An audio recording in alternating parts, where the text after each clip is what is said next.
Hello to all my lovely crafters. So wonderful to see you all today. We are back here again for another Running with Scissors. We are into September.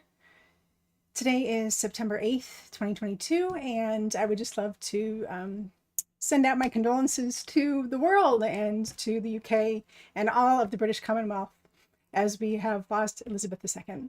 Wow, she was a huge influence in my life, being such a strong woman, and I'm glad to have experienced everything that she has brought to the world while I've been here.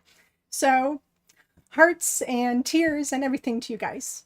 All right, hey, let's do some happy things. Let's craft, shall we? Oh my gosh, didn't think I was gonna cry about that, but it's a big thing, right? So crafting helps us through emotions and all those kinds of things. So let's craft a little bit and maybe create something that helps our hearts heal today. So as you know, we are into our second week of the Stamp Focus Challenge, and we're doing some great things. People are loving all of the projects. If you haven't been over to Instagram, I've been sharing some things here and there. I'll have a new highlight reel out tomorrow with some projects that people have created from the last week. The cyanotype technique was really popular. You guys really enjoyed it. It was kind of difficult. I'm glad that you guys all took up the challenge because it was, it's a little bit more difficult than normal, but as you saw, if you practiced it a little bit, you tried a few different things, maybe some different papers, maybe some different mediums that you had, people had a lot of great success, and I'll be sharing that over on Instagram tomorrow. So be sure to pop over there and check out the highlight reel that I'm going to be sharing with you guys. Maybe you will see some of your projects in that reel too. Hey, let's take a look at some announcements for today. As you know, we are still going through the challenge. We've got 2 more weeks. In a week where I have 5 weeks, a month where I have 5 weeks, I always take that last week off. So we'll be doing our typical 4 weeks this month, and then the 5th week actually is reserved as a special week for all of our challenges. We're going to be doing a private workshop, so yay for you guys. You're going to love the project. It is so amazing. But then we're going to move into October, where we're going to be doing a breast cancer fundraiser. I'm going to be featuring a whole bunch of scrapbook.com products that whole month. So some of my commission from scrapbook.com orders that come through my affiliate links, I will be donating to a breast cancer research organization. And we will talk about that a little bit more once we get to October. So if you can wait and put in your orders to scrapbook.com in September, in October, then you guys will be helping out not only me with my affiliate links, but also breast cancer research. All right. If you're not on my mailing list and you're not hearing about any of these things and you feel left out, I want you to get on to my mailing list. So go ahead and go to NicoleWatt.creates.com/technique freebie and get on my mailing list. You'll get not only a freebie, a technique freebie with a whole bunch of technique sheets and links to the videos and instruction and all that good stuff, but you'll also get on my mailing list and find out about all of the latest and greatest that are going on here on my channel and elsewhere. And let's see what else. Crafty sales. There were some really great sales last week for Labor Day, and there continue to be sales. I forecast we're going to have a lot of sales going on as we get into the holiday season. As many of you know, like the supply chain thing is starting to loosen up a little bit, and a lot of companies have a lot of extra stuff. So hopefully that bleeds over into the craft world, and we will see some extra special great sales come on into the holiday season. So stay tuned. You can bookmark that page, NicoleWattCreates.com/crafty sales. Try to keep it up to date as possible so you can find out about all the great sales that are going on, and check that first before you go shopping. Of course, those are affiliate links as well, so you're supporting me in keeping up that page free for you and giving me a little bit of extra as you go along, always at no additional cost to you. If you are inspired by anything that you see here, whether it's a technique video, whether it's one of these lives, whether it's a previous video that I've done, anything that you're seeing here on Instagram, on my blog, I'd love it for you to share. So tag me at Nicole Watt Creates. I'd love to see how you're inspired by what I'm doing here. And of course, I always leave a few little comments for you to share with you what I thought of your share and give you a little bit of love. So thank you for sharing. For everybody that does, I really do appreciate it a lot. So of course you can use the affiliate links if you do need to do some shopping today or this week or whenever. Always, the affiliate links are listed down below. There's just a simple link. It'll take you over to a visual kind of picture that will show you all of the products that I'm using today. Whether you need those products or not, you can click on one of those stores and then just go shopping, and that will give me credit as an affiliate. And I do appreciate that as well. But if you don't need to do any crafty shopping, you can be like my friend Erin and click on the tip jar and send me a little tip to thank me for all the free content that I provide for you out here on YouTube. That goes directly to PayPal, and that helps me to avoid some of the fees that YouTube does add on to like the super thanks and things like that. So I appreciate it. Thank you, Erin, for your tip last week. That cup of coffee was good. All right. And of course, always thank you to all of my new subscribers. I'm so glad to have you here. My channel continues to grow week over week, and I'm glad that you have joined us here. So do click on the subscribe button and click on the bell to get the reminders if you have not already done that. I do appreciate every way that you guys support me here on my channel and elsewhere. All right, so like Ann says, don't forget to leave a thumbs up on today's video as well if you like today's content. Of course, we've got some winners. Yes, these winners have come from within our challenge. Each week I am challenging them to post some projects and their techniques in progress. So we had a technique, this faux cyanotype, and we also had our project, the final project that we did last week here live. And Rose posted a beautiful project. Hers was randomly selected from our list of link ups. Thank you, Rose, for posting, and congratulations, you're getting a $50 prize pack. I will send that in the mail to you tomorrow. And Betty, you are a runner-up. You shared a picture of some of your works in progress. So thank you for sharing that as well, because you know, we don't always just have beautiful finished projects. We have works in progress, whether they're good or not. It's really great to share how you're doing as you progress through learning new things and trying new things. So thank you, Betty, for that share. You're getting a $10 prize pack, and I will have that in the mail to you too. So, and you're welcome to everybody out here who has, we had a couple winners last week, and I saw some of you posted that you received your packages. You're welcome. I'm glad that you're participating in the challenge and having a good time too. All right, so challengers, our new link up is live. You can head over to our challenge dashboard and start posting your projects there all week. All right, let's split the hands here. It's a little warm today. Having the hair done. Do you guys remember like back, I don't know, 6 months ago and my hair was like here, or maybe 12 months ago and my hair was like here? Look at how long it is. It's crazy. Oh, and it just keeps growing. It's going to grow a little bit longer. I want to be able to have a nice bun if I put my hair up. So there we go. And that is, that's the goal with the hair, but it's a little warm today, especially with the lights too. Okay. Oh, hey, before I forget, you see this? This is a clear cellophane package left over from an order that I got. I want you to save a piece of this clear cellophane packaging. I don't want it to be like cling wrap. You don't want it to be cling wrap. You want it to be this clear cellophane packaging. All right, we're going to be using this next week. So grab yourself a nice piece that's going to make, you know, maybe about an 8 by 8 piece. It doesn't even need to be that big. It needs to be like maybe 6 by 6. That would be perfect. All right, so grab yourself a piece of this for next week. All right, we're doing an amazing project. You're going to love it. Grab a piece of this.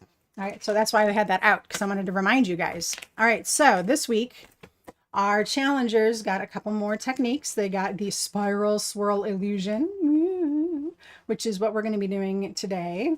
And then we also talked about basic heat embossing. And I have some amendments to the basic heat embossing when we get to that. And of course, they got the technique or the project sheet for our project, our magically simple misshapen swirls, right? So it's got our instructions, it's got our beautiful pictures, it's got some links and some QR codes, right? They got all of that this week. Excellent, right?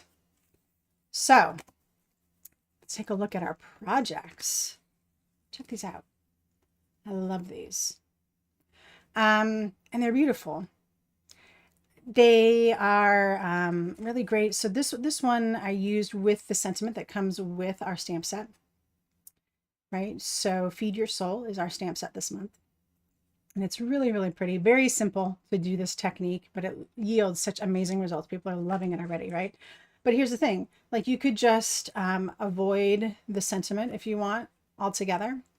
And you could send it this way, or you can add another sentiment on it. I think it's gorgeous for a wedding or even a sympathy card, right? It's really, really beautiful for any sort of occasion. All right, so this is what we're going to make today. And we're going to do 2 different colors because it goes pretty quick. It goes pretty quick. All right, so I've got card bases. I've got some paper. All right, so the foam I'm using is going to be the scrapbook.com foam strips, the 1/8 inch foam strips. And I really like these because compared to other foam strips, they're a little thinner. And it works really well for this technique. And overall, I've been enjoying using this for all sorts of different things, whether that's just to pop something up or to create a shaker card or whatever. I do like these foam strips a lot. All right, so I wanted to show you those as well. And for our supplies today, we're using, of course, our featured stamp set for the challenge, which is our Feed the Soul stamp set from Picket Fence. And we're even going to use the sentiment today. So just the stamp set and then a set of nesting dies. When I saw these come out recently, this is the misshapen stitched circles from Picket Fence. Yes. I thought they were really, really cool looking. And I thought, oh, you know, I really want to use these for our challenge. So this is the one that I'm going to use. I like it because they're misshapen. And so it gives the project a little bit of whimsy. So let's take a closer look at that. So see, it's got the little stitch in here. And of course, it's not a perfect circle. So it does give it just like a little bit of added interest because they're not perfect circles and that kind of thing. So it's really nice. But of course, you can use any nesting die for this. You could use nesting ovals, you can use nesting circles, even try a different shape. You could try squares, rectangles, hexagons. There's all sorts of nesting dies out there. Maybe even hearts would work well. It might look really cool. So I encourage you to think outside the circle on this one and give that a try. All right, so we got that, we got this. We're going to be doing heat embossing. Now, I know heat embossing for some of you is going to be like same old, but some people are new to heat embossing. Some people need a refresher on heat embossing, right? And it's just so magical. And once you learn heat embossing, you're like, it's so cool. Heat embossing is what gets a lot of people hooked on stamping and crafting, because you put this powder down on some clear ink and then you melt it and you're like, oh, it's so amazing. Like, how is this even happening? It's science right before your eyes and it's beautiful. So we're going to heat emboss our beautiful image. And of course, I've got to use my large Misty because it doesn't fit in the mini Misty. That's okay. It doesn't need to. And I like to do this in a stamp positioner just in case I don't get it stamped up perfectly the first time. You know, it's always good. Stamp positioners. What did we do before stamp positioners? We used to have the Stamp-A-Ma-Jig. Do you remember the Stamp-A-Ma-Jig? That was the hardest thing to teach. Oh my gosh. Oh. So the Stamp-A-Ma-Jig was like this little jig thing, and then you had a piece of plastic and you used to align it and stamp. Oh my God, it was crazy. But we use that forever to align our stamps. Oh, it was crazy. Okay, so I decided instead of doing the same colors that I did on my samples, right? So I did navy blue and copper, and then, oh, I love this cardstock. This is called Spicy Yogurt from Ulta New, and it's not just beige. It's got like these little flecks of color in there. You see it? Oh, it's so good. One of my favorite cardstocks, right? So Spicy Yogurt and navy, and they both look amazing with the copper. But I thought we would like, you know, branch out and do some different colors. So I picked out red. This is cranberry from Concord and Ninth. And then this is parchment from Ulta New. All right. So I thought, oh, let's do some fun different things. All right. So Heat embossing. If you've never heat embossed before, you need stamps, you need ink. Versamark is my preferred. I've been using it forever. Hey, you guys remember a couple months ago and I like totally messed up my Versamark pad on live? Look, I got a new one. It's brand new. This is prior to this, the one that I screwed up a couple of months ago. I'd had that Versamark pad for probably 15 years. So ink pads can last you a very, very, very long time if you take good care of them. I inked up a stamp with VersaFine Clair Nocturne, and then I forgot that it had it on there, and I hit it with the Versamark, and so the whole thing was coated in black VersaFine Clair. That was not recoverable. But if this gets just a little bit of color on it, you can fix that. All right. So my Versamark prior to this was well loved. And then I've got my heat tool. So you need Versamark. Some kind of sticky ink. So basically Versamark is a sticky ink. Other inks will work, like VersaFine Clair. It does work as a heat embossing ink because it stays wet long enough. All right, I'm going to use my Heat It tool. So this is just a low volume heat tool. It gets very, very hot, but you can also use just a regular embossing tool, right? Which I might get another one because this one takes a little bit of time. If you have the Heat It tool, yes, you can emboss with it. It takes a little bit of extra time, all right? But then you also need this.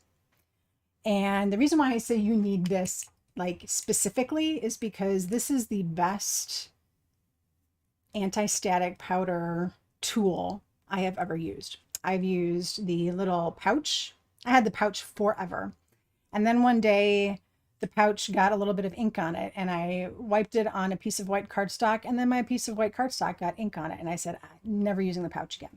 So I got rid of the pouch. So then I picked up another little brush kind of thing from another company, and it had like the little tiniest hole and the little tiniest brush, and it was the hardest thing to use because it didn't release enough powder. So I said, I'm not using this anymore either. So I dumped all of that powder into a little jar, and I was using the jar and the basting brush for a very long time. Now, if you go and watch the video that I did on how to heat emboss, that is what I used in that video. I used a basting brush and whatever powder was in that container, plus maybe a little bit of baby powder. All right, so that's what I was using, and it worked fine, except I got a lot of powder on my paper, especially the black. And sometimes that's a little difficult to clean up. So my friend Mary Ann Samuelson over at the Rabbit Hole Designs has developed this tool, and I got my hands on one recently. I decided to buy it and see what I thought of it, and I love it. It is an adapted cosmetic brush that she is working on getting a patent for, and it is filled with this kaolin clay powder. And this is what she recommends as the best material for anti-static because it doesn't have any talc in it. And talc is it likes to absorb moisture. So if you put it on your paper and stuff like that, it's going to kind of absorb the moisture in the air, and it maybe will stick to your paper more than you'd like, and maybe it won't give you the best results. So this is what she recommends, is kaolin clay powder. And so I have a whole refill of it. I mean, this is going to last me forever. Well, not forever, but it's going to last me quite a long time, right? And you just put a little bit in the bottom of this little thing here, and you pump it. So I'm going to pump this a couple of times. Did you see that poof? A little bit of the powder poofed. All right, and then I open this up. I've got a makeup brush that she's had specially designed for this purpose. So this isn't really like a makeup tool. It's based on a makeup tool. All right, and then all you do when you want to store it is you pull this back up, and you put the lid on it, and then you close it. And it's basically pumped and primed for the next time, right? But you can go ahead and pump it one more time if you want, right? And when I put this on here, you can't hardly see anything. And that's really the kind of the way it's supposed to be. It's supposed to be very faint. So I can pump a little bit more just to show you guys. There. Now I can see just a little bit more. But I mean, it's pumped in here. You can see it. There's like a little bit of discoloration there. You can see the powder poofing up, right? It's in there. You don't need a lot.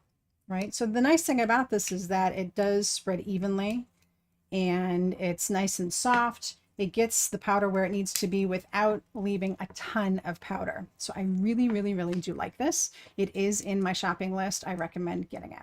All right. So this is from the Rabbit Hole Designs. Marianne, thank you for bringing this to market. It's great. All right. So I'm going to go ahead and see, look, you can see that line there. There's definitely anti-static powder on my paper because you couldn't see that before. All right. So I'm just going to go ahead and ink this up. And the great thing about having a new embossing ink pad is that it's super inky. If your embossing powder is not sticking to your paper well, it's time to re-ink your pad. All right. It should be nice and sticky and juicy. You really should only have to stamp it once.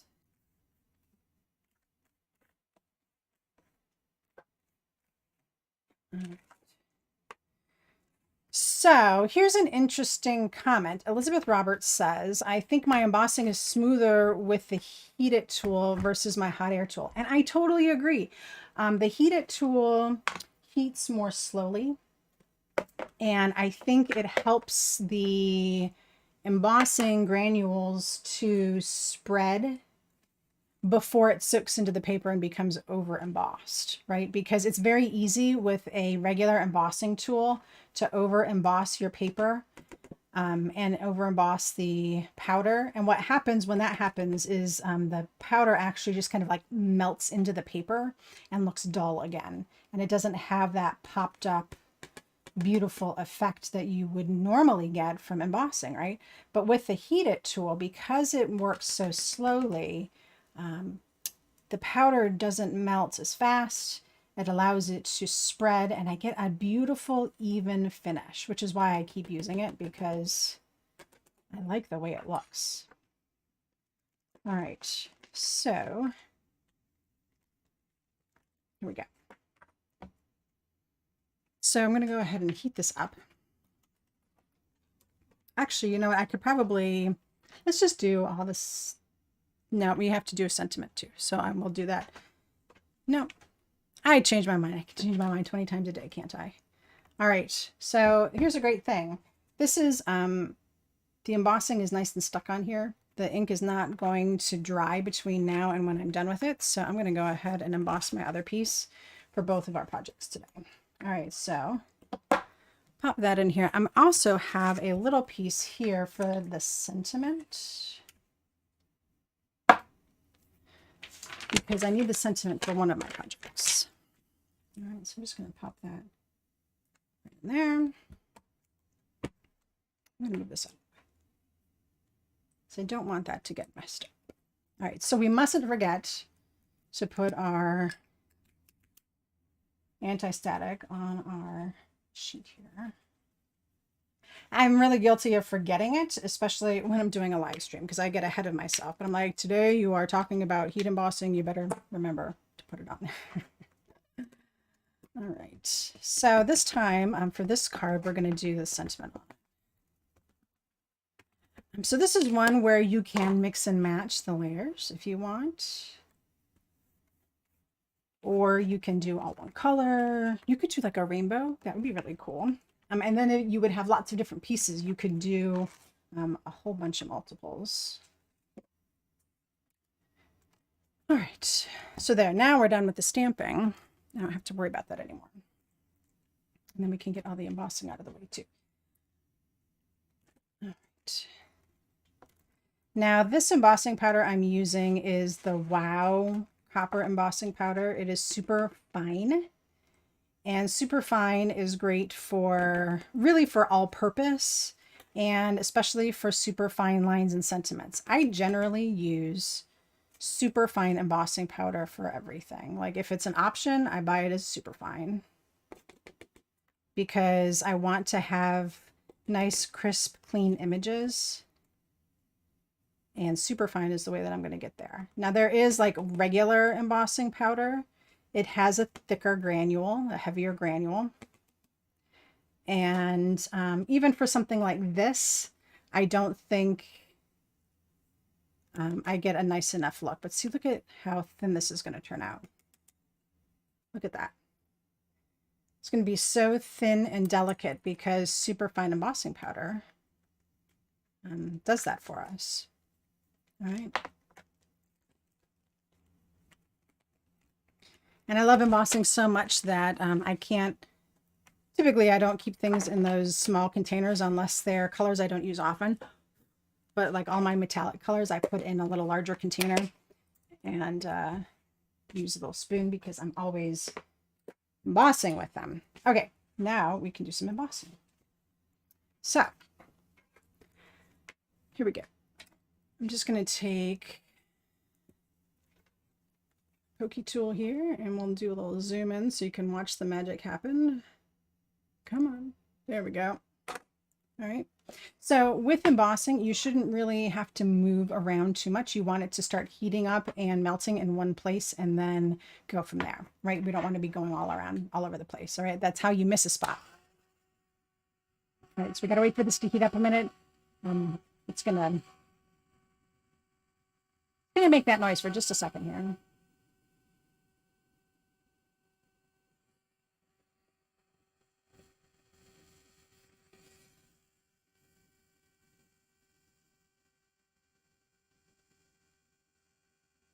There we go. So as you can see, my heat embossing is starting to happen.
And some people like to emboss with the heat from the underside.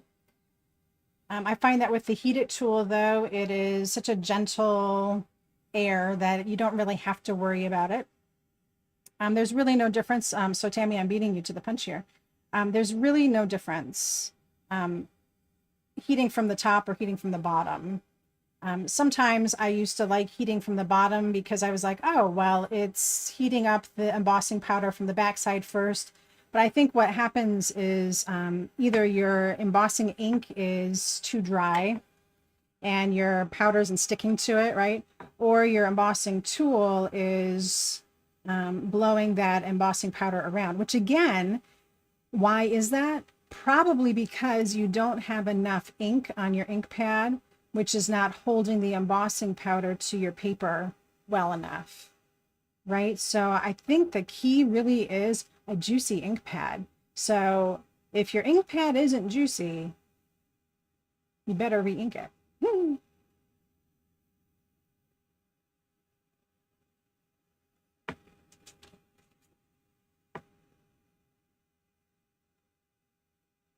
All right, so see, I feel like this takes just a little bit longer, but I love the way that I'm getting a nice smooth image. See, look at that. It's nice and filled in. Super good. All right, so let's take a look at this guy here. This should take like 2 seconds. My fingers are going to burn before. Tweezers are really great for this.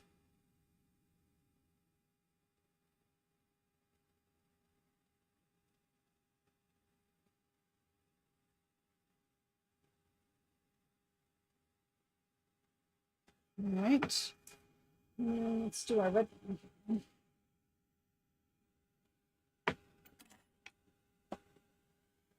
The pokey tool, it's good for lots of things, including holding your paper down. So on the red, this is going to look really, really stunning. There we go.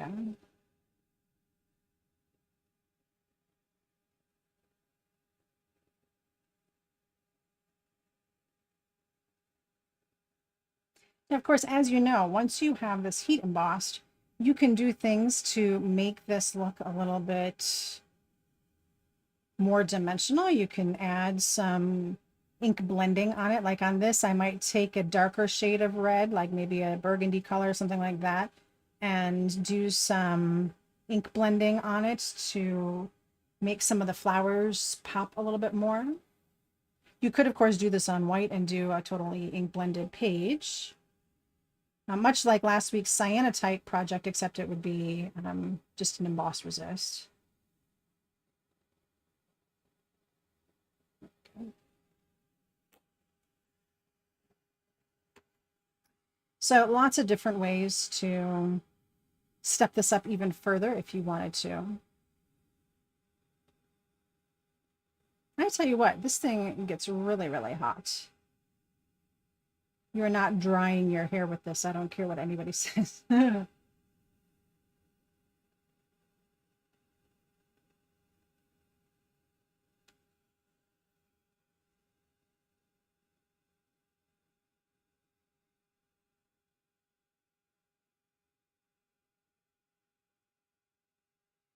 right, so, and there you go. It even says right on the side there, this is not a hair dryer. All right, so hair dryer, not going to work. You will singe your hair off for sure if you do this with that. Okay, so here we go. Beautiful red and copper. So pretty together. It's much more subdued than, say, using gold, right? So super, super pretty. Of course, copper on craft. Beautiful classic look. Right, and then check this out. So this is what super fine embossing powder gets you. Look at how delicate that is. I mean, it doesn't get any thinner than a beautiful script like that, right? So there you go. Heat embossing. I mean, like, it is a crafter's staple, right? Okay, so now we just need to do some die cutting. So for our die cutting, I'm going to go ahead and just set these guys up. Now, I don't have to use all of them. And as a matter of fact, I may not want to use all of them. So like I can skip that one and maybe put that one in. So if I do like maybe every other one, that would work. So something like that. And as you can see, like these are really misshapen. You can see how the circles are going to work out on this. But if you were going to use any other, let's see, so like I've got these oval ones here. So these are just infinity ovals, right? You would do the same thing. You would grab a large oval and then maybe skip a few. And then, you know, maybe even skip a few more. Do like a big, if you wanted to, or if you wanted to do something that was close together, you could skip a few less. You can really come up with any pattern that you want. So like say I wanted to do ovals, I could do something like that, right? And they don't have to be perfectly aligned, all right? So the misshapen bit here actually shows you, you know, it doesn't have to be perfectly aligned. So say you want that, or maybe you could do something like that, all right? It doesn't have to be perfectly aligned. You could even do, you know, something like that, okay? So really, anything you want to do with your nesting die. The one thing that I would say is you just want to make sure that it is wide enough for you to get some foam on one end. All right. So if you decide to like bring these really close together, this is not going to be the side you put the foam on. You put the foam on this side. All right. So I got these guys all set up. Let me take some tape here. This is the pixie tape from Thermoweb. And it's pretty good. It's just, it's kind of like a washi tape. All right.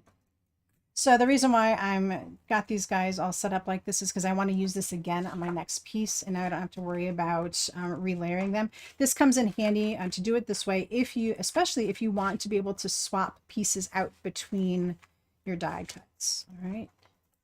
So there we go. We're going to run this through our machine.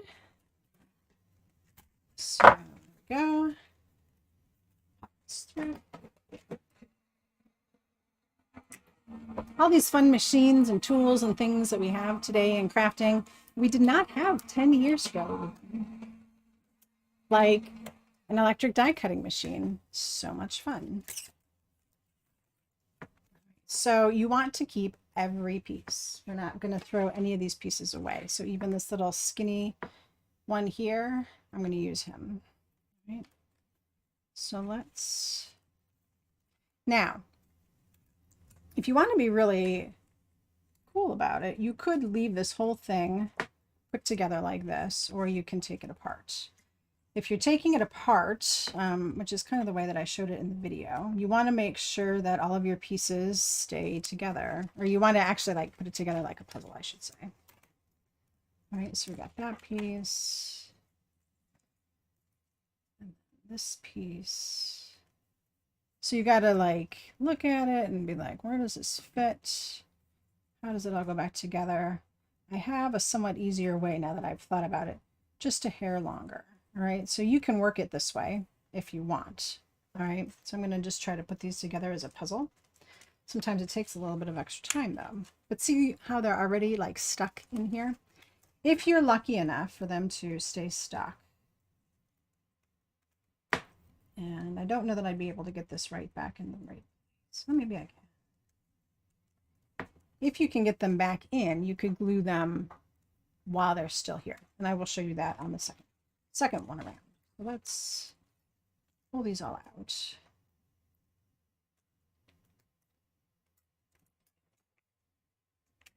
All right, and then we're going to die cut that one in a minute. Okay. So let's put this puzzle back together, shall we?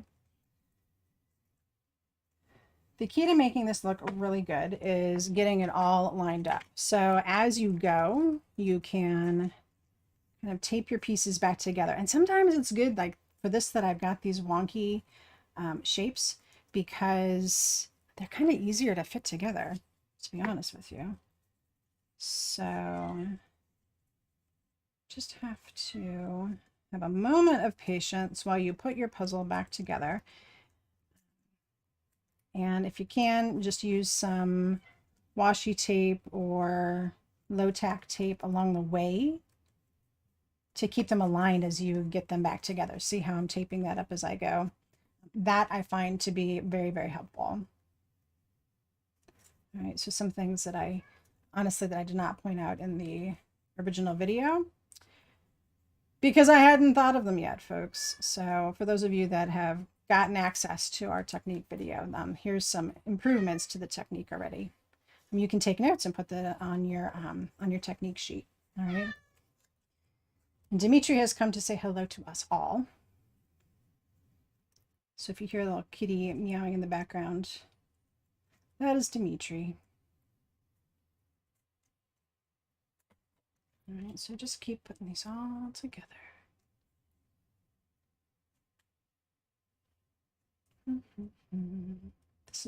This one has got such little bits to it, I don't know which direction it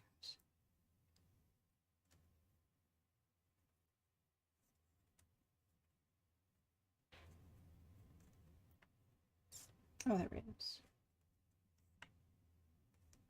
It's a little brain exercise, guys.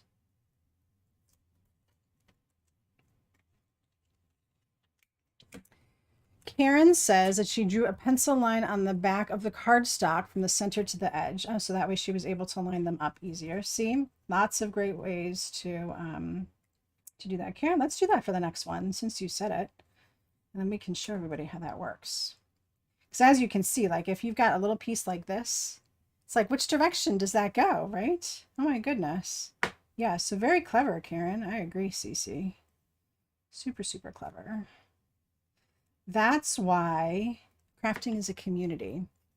Crafting is like a team sport, really, because though we craft on our own, right, we learn so much from each other that it's definitely worth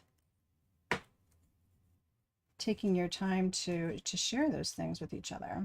All right, so I wasn't happy with the way those were lined up. If I had used Karen's technique, we would be put together already, wouldn't we? All right, so we're definitely going to do that next time around. Because this piece, I'm not convinced I even know where this piece goes. I know that those are those little wispy bits, like right there, but that's not the right place for that to be. Oh, there we go. Haha. See, guys? Oh my goodness. You never know what's going to happen when I'm live. Because this is like...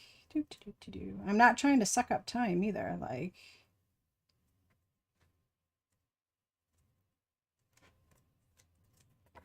There we go. 2 more pieces. This is what happens when you use all these little bits, though.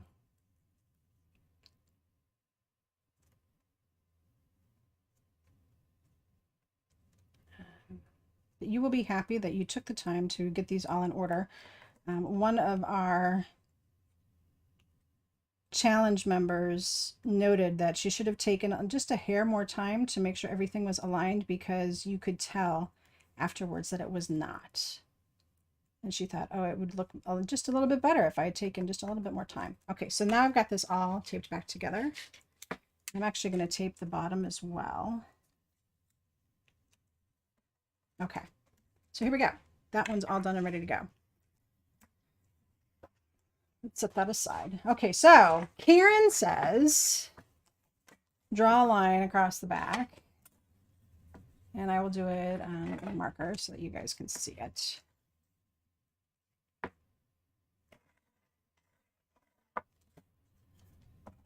Now, this is the pen that doesn't work. Pencil always works.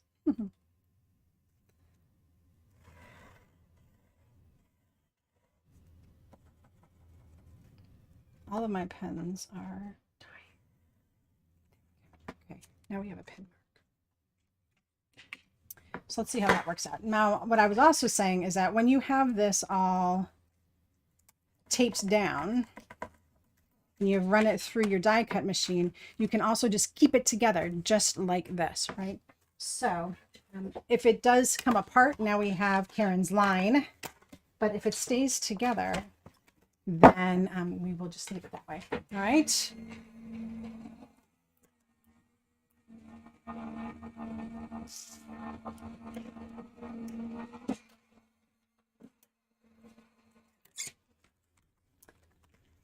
Okay, so like I said, if you can keep it together like this, it works out really well as well.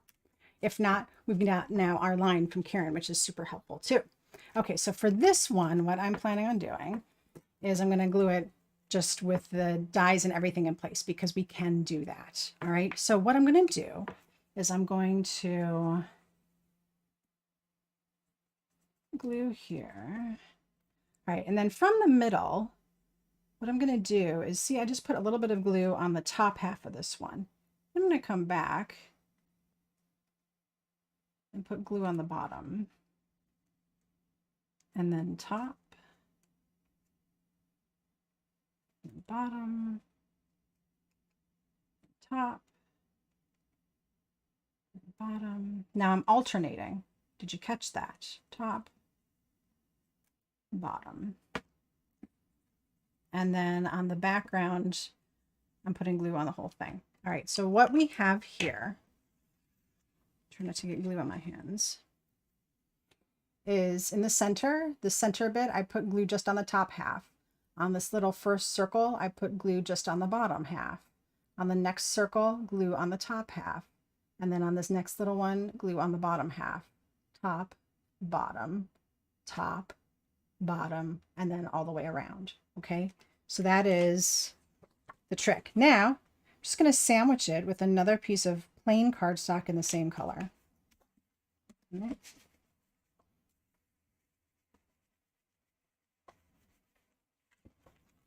I can turn this over. press it down really good. Pull off my tape now because I'm done with that. And then pull out my dies very, very carefully so that the cardstock stays in place. So that is another way that you can work all of these together.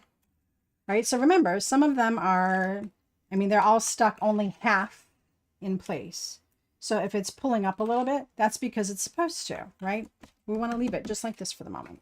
Okay, so this one, again, we've got this all taped down, all right? If we'd done the line, we'd been done with that a lot sooner, but we're going to do the same thing. I'll start on the bottom this time, and then on the top. Bottom, top, bottom, top. It does not have to be exactly half. It does not have to be perfect. It just needs to be opposite of the one previous. All right, and then we glue all the way around. Go. And we sandwich. So the sandwich backing doesn't need to be on here like perfectly as well either. So if it's a little off, like this one is here, no big deal, because we're going to trim this down to size. All right, so now I can take off all of my extra tape. Make sure that's all nice and in place. All right, now let those sit for a moment.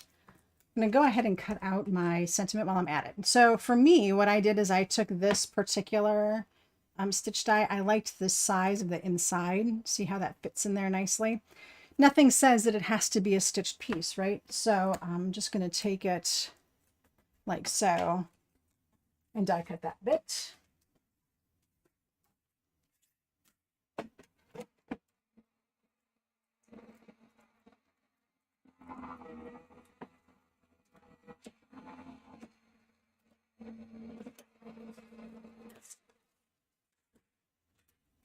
All right, so this is not the piece I'm going to use, obviously. This came from the die. I'm going to use the center piece. So it's like this misshapen circle as well, but it looks really great with the sentiment on it, and it's really going to match my project. All right, so another way that you can use these misshapen dies is to just use the inside part that it creates, not necessarily the stitched piece, which is just as nice. All right, so now that I have all these pieces, what am I going to do? I'm going to trim them. So these guys can now get trimmed down to whatever size you want them to be. We want to trim them before we put our foam underneath them, so that way they're nice and flat and easy to trim through any kind of guillotine cutter or rotary cutter, whatever it is that you have.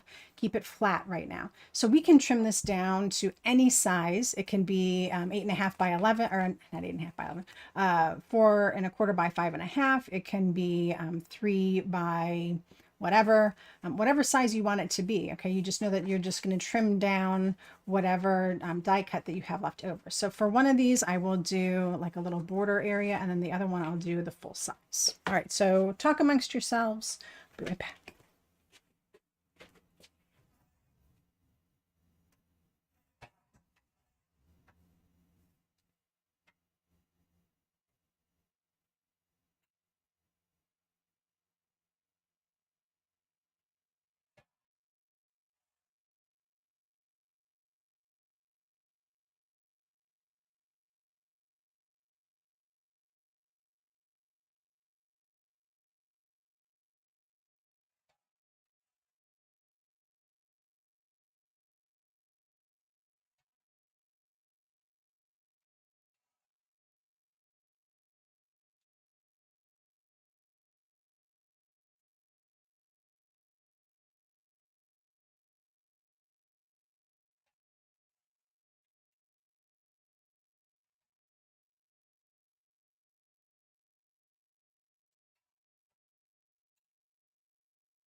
Okay, here we are. So basically, we're like done with this. We need to put them on our card bases, and then we need to lift up our other edges to give that faux spiral look. Now, spiral, is it really spiral? Yes and no. I mean, it kind of looks like a spiral and it kind of doesn't. I think it depends on the shapes that you've used and how you arrange the foam, whether it just looks like an opposites kind of up-down situation or if it looks more like a spiral. And it depends on your eye too. I mean, some people would really think, oh, it looks just like it's just an up-down. Other people are going to say, oh, it looks like a spiral to me. So, you know, it just kind of depends. All right. So, here we go. So here's our first one. All right. And what we're going to do is anywhere that we left it loose, like see, oh, look at that. The whole top came off because it was glued on the bottom. That's fine. Don't freak out. We know exactly where it goes. We're going to go ahead and take one of our foam pieces and fill in our space here.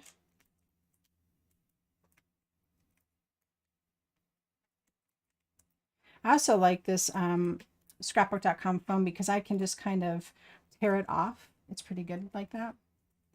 All right, and I'm going to pop this right back in place. If you want to, you could very lightly just glue the ends here. And that works too, right? Or you can go ahead and pop it up. So, you know, maybe you would prefer to have that, a little bit of that glued down. You can certainly go ahead and do that. But this bottom piece here is glued in. All right, so let's find our next one. Okay, so this one actually goes all the way around. And as you can see, it's glued here, but not here. So I'm going to take some more foam and pop it underneath here. Doesn't need to go all the way to the edge. All right. In fact, sometimes it's better that it doesn't, so that way you get a little bit of a runway, a little bit of a ramp to come up and down. So this is like very swirly in and of itself, right? Yeah, totally. Like this piece here, if you've got it trimmed down and you didn't have any glue on this side or close to it, then yeah, it's going to pop off. All right. So let's find our next one. Our next one is going to be this little piece here, and see, again, it's attached, just not all the way. So I'm going to go ahead and put in a little bit of foam here. See, look, I don't even need to put foam strip like all the way across if I don't want to. I can add in just a little bit. I can add in the whole length. This is going to kind of help determine how much it elevates as it goes.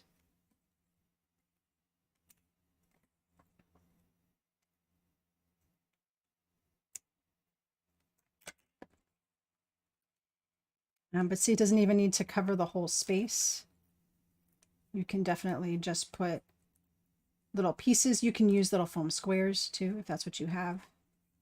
All right, but see, I've got like a nice little elevation and it's going around in a nice little swirl. It's very good. All right, so let's find our next one. So you can either like bend your card a little bit to get that to pop up, or you can, again, use your paper piercing tool to help lift it. And that works equally as well. So again, I've got my foam under here. Look, it's not perfect. It doesn't need to be. There we go. All right, here's our next one. It wanted to pop up all on its own. So Sue, are you saying that this technique is not for you because you'd want it to pop up all the way around?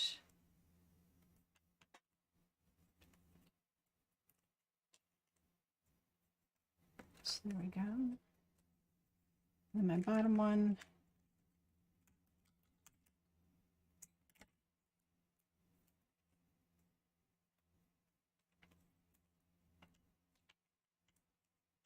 Because if that's what you're saying, that's okay. You don't have to like every technique, do you? All right, so this one here is super little. But I'm okay with like kind of pulling that back a little bit. No big deal. And he just needs like a little bit of foam. Like maybe there. Maybe there.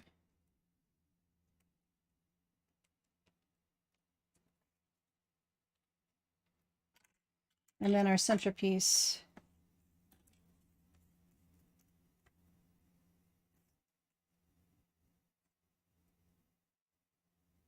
Right there.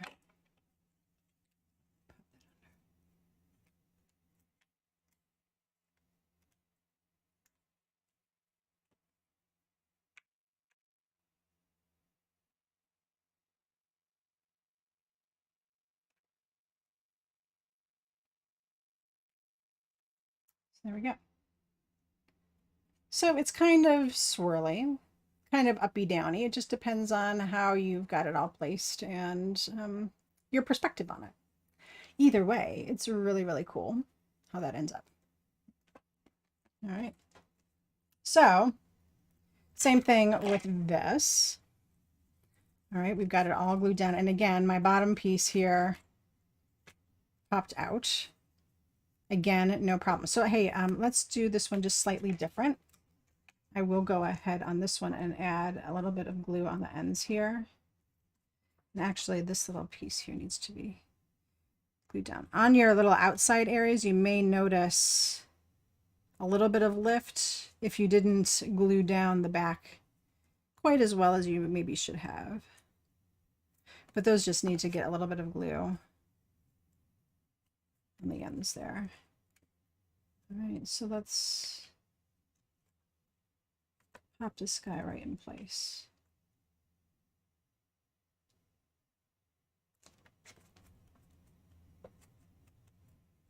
All right. And so this one, again, will go on a card base.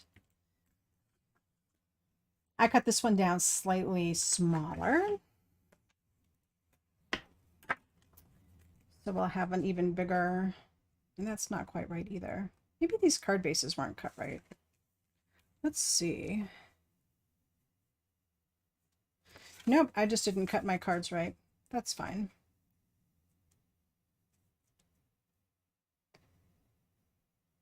So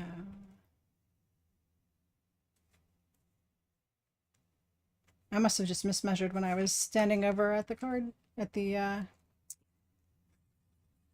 good old paper cutter. That's okay. We'll give these a different look, right? So if this happens to you, right, there's a couple things you can do. One, I didn't have this glued down yet. I could go adjust the size on this. Two, I could say, well, I'm just going for a different size. And what I would do is match it equally on 3 sides. All right. So 1, 2, 3. Right. I would check this out before I glued it down just to make sure that I thought it was going to look okay. What I'm going to do down here is put a sentiment, right? That would look really great down there, just like a little strip of something. Okay. Not too concerned about that. All right. So that's why I was like, oh, I'm just going to go with it. Right.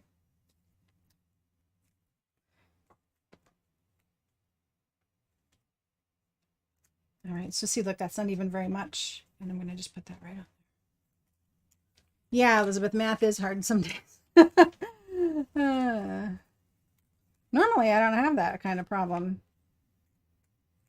But apparently today, I am. Okay, so this one kind of angles around on the side, which is going to give us a cool look.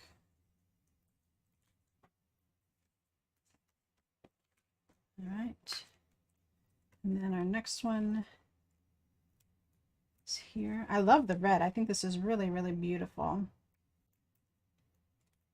I feel like I'm getting like Chinese New Year vibes with this. I don't know why. But I think it would be really, really pretty for that occasion. Of course, or Christmas even, right? With the holidays coming up. So again, I'm just going through, finding all of those places that are not already glued down and putting in our foam to give this our final look.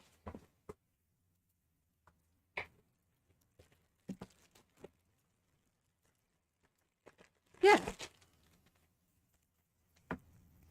Yeah, so Sharon, this bulk powder, you can get this from the Rabbit Hole Designs too. I believe I have that listed in the products listing for today. So if you want to do some shopping, I know Marianne would appreciate it. She's doing great work over there. And yeah, grab it. I love the tool especially. But if you're going to get the tool, you may as well just get some refill. And then you don't have to worry about running out, right? Like, oh, what was in there? Where did I get that from? Oh, I got to order it, blah, blah, blah. Just buy it all at once and you'll have your refill ready to go whenever you need it. Right. Getting down to the very end here, guys.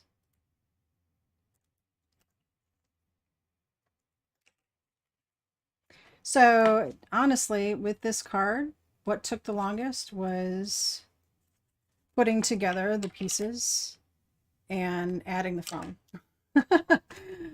The embossing is fun and easy. The die cutting is fun and easy. And then you spend a little bit of time doing this last bit. And you end up with really cool look. Now this one has more of like a weave kind of thing going on. I think, like I said, it all just depends on where you put your glue and where you put your foam strips as to how much of a spiral look you end up with. And this one in particular seemed to have much more of a spiral feel to it. And even this original one that I did here. So there you go, guys. I mean, this one is a ton of fun. It's a fun way to take something that is just heat embossed, which is really cool by itself, and elevate that even more. So if I was going to add on my sentiment, like say, I don't think I'd put the sentiment on here because like I said, I've got this little bit on the bottom. I'm going to add a sentiment strip too. Right, so for this one, the nice thing is I can just get it to cover over the edge here. What I'm going to do is put foam in places where it is not raised already. So just a little bit like that. Again, it doesn't even need to be pretty or neat. No one's ever going to see it. I can put a little bit of glue right here. And then my sentiment can go right on top, nice and aligned, and be well supported with the foam underneath the whole thing. So see, there you go. Awesome, guys, right? So there's a beautiful assortment. As you can see, you can do all different colors. I can't wait to see you guys try this out with maybe some different shapes. I've seen some already with different die or with different stamp sets. It's going to be really, really beautiful. Everything that you guys come up with for this. So glad you guys enjoyed it. This is much less of a cerebral thing than last week's with the cyanotype. So I hope you're enjoying that technique as well. This one is a little bit easier, so it's a little bit of a breath, you know, a little break for you. Like, oh, okay, I'm just going to take a break and do some heat embossing and then step it up a little bit with some fun die cutting. And then you'll have two really cool, completely different from last week's project, right? Same stamp set, completely different look. And that is what this challenge is all about. And I hope you guys are enjoying seeing that come to life. So now you can understand a little bit more what it's like to take a different stamp set and apply different techniques to it and how you can get different outcomes from that. So there you go, guys. Hope you enjoyed this week. I will see all of our challengers over on our live stream in a few minutes. To everyone else, I hope you have a wonderful crafty weekend, and we will be back here next Thursday for week 3 of our Stamp Focus Challenge and another amazing project. Don't forget to grab your piece of plastic from the garbage. Don't throw it away. Keep it for next week because we're going to be doing something really, really cool with it. If you loved today's video, don't forget to give it a thumbs up on the way out, and I will see you next week. So happy crafting, everybody.